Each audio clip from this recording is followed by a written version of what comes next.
Ndewonu, abụ m enyi unu, onye nkụzi m Onyi. N'isiokwu taa, I'm ewetara unu igbu oge.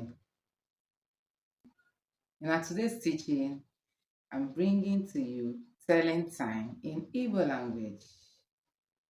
Telling time in Igbo language, igbu oge. N'ọtụtụ ihe nkiri vidio m nke m webatara unu nke oge gara aga, anyị kọrọ otu esi agụ oge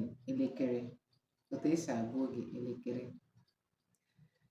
N'ime ya bụ ihe ọmụmụ, a gwakwara anyị the minute hand, dịka akpọrọ ya na bekee, ha na-akpọ ya n'asụsụ Igbo aka nkeji, aka nkenke.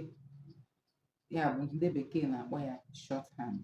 The short hand maọbụ hour hand ka akpọ ya bekee, ha na-akpọ ya n'asụsụ Igbo aka awa maọbụ aka nkenke.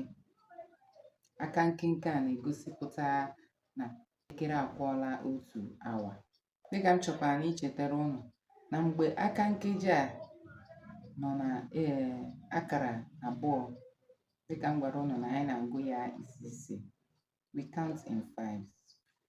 Aka nkeji nọdị na akara abụọ, ihe ọ pụtara bụ na o jirila nkeji 10 wee gafee elekere 3. Kedụkwanụ maka mgbe aka nkeji a bịaziri n'akara 6? Ọ bịa na ịhụ ma ọnọdụ n'ọnọdụ aka nkeji nọzi n'akara 6, ị mara na o jirila ọkara were gafee elekere 3.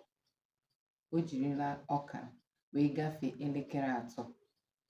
Ịchọkwa ịsị na o jirila nkeji 30 wee gafee elekere 3. Ọ dịkwa mma.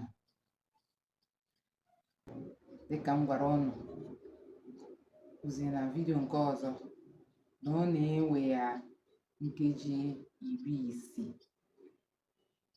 iji wee kwụọ otu awa.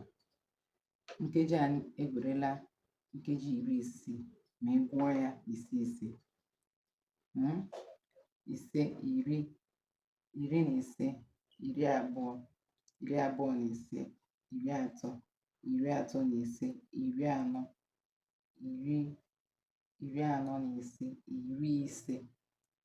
50, 60. Ya bụ na ugbu a ọ kụọla elekere 4.